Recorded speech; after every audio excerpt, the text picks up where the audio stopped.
Le titre de mon intervention étant excessivement long dans mon programme, je vais essayer d'être bref dans mes propos.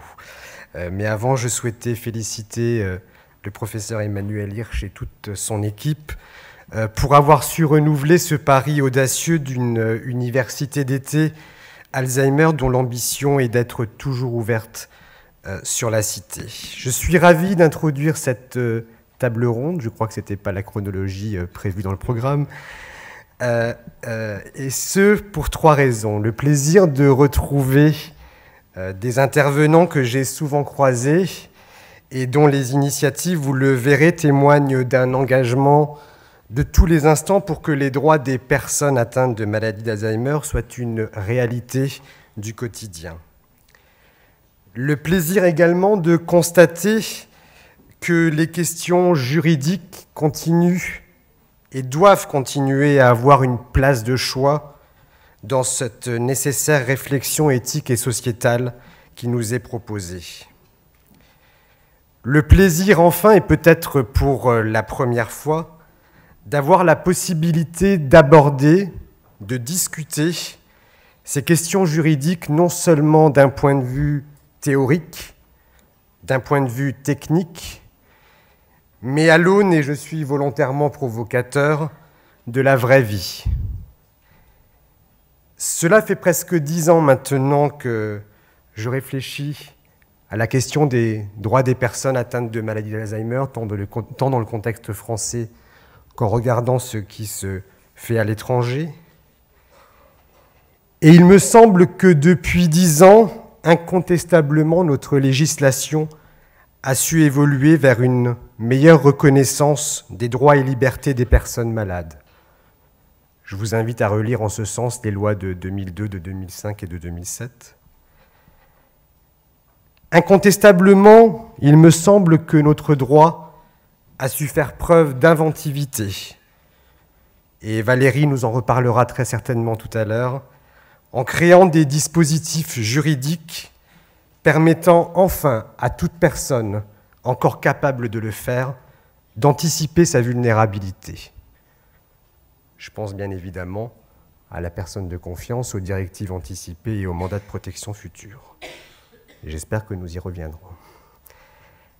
Incontestablement, notre droit a su adapter et dépoussiérer, j'allais même dire, nos mécanismes classiques de protection juridique, mettant fin notamment à cette espèce de schizophrénie juridique, j'allais dire, qui séparait protection des biens de celle de la personne.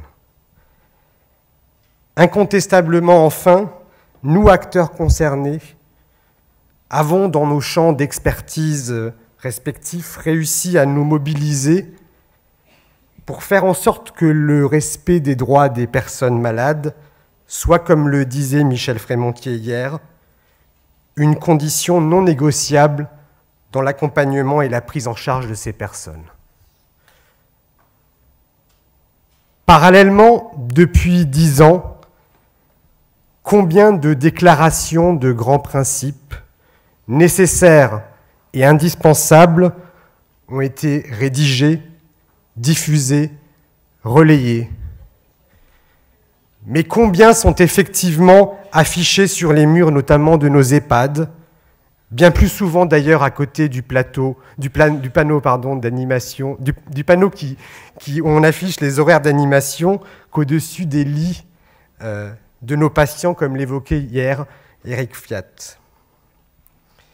Combien de rapports, combien de guides, de recommandations de pratiques professionnelles ont été élaborés pour guider les équipes et leur proposer quelques repères dans ces domaines. Et pourtant, sur le terrain,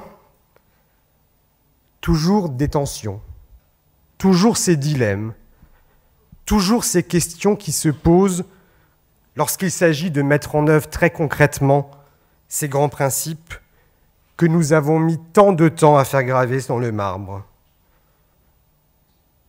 Toujours aussi peu d'études en sciences humaines et sociales sur ces problématiques, alors que nous avons tant besoin de mieux comprendre ces freins, ses incertitudes, ses difficultés, ses réticences. Toujours ces mêmes passerelles que l'on a tant de mal à bâtir entre le droit, le médical et le médico-social, comme le disait l'an dernier Anne Caron d'Église. Vous l'aurez compris, aujourd'hui, je ne vous présenterai pas d'initiative que j'aurais pu identifier comme particulièrement innovante dans ce domaine. Aujourd'hui, je nous invite à réfléchir sur ce que doivent être les étapes suivantes.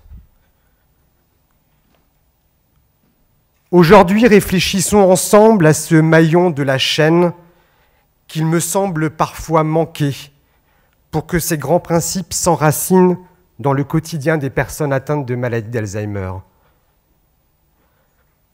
Aujourd'hui, réfléchissons ensemble à la place qu'occupent ou que n'occupent pas certains acteurs du quotidien, plus ou moins proches du droit d'ailleurs, avec lesquels nous n'avons pas eu souvent l'occasion d'échanger.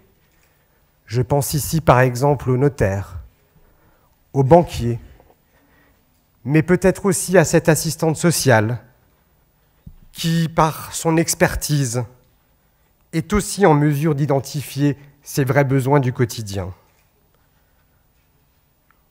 Aujourd'hui, réfléchissons ensemble à comment dupliquer, à comment transposer en pratique ces recherches qui sont réalisées autour de la citoyenneté que tu vas développer, Antoine, ou ces initiatives en matière de solidarité.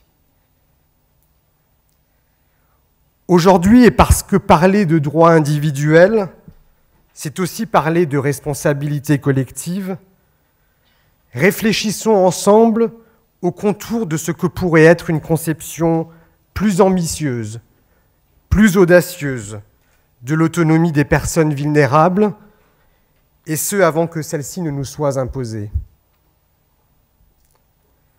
Aujourd'hui, réfléchissons ensemble au pourquoi de cette tentation toujours présente, il me semble, du tout normatif, du tout sécuritaire ou du tout protecteur selon l'angle de vue.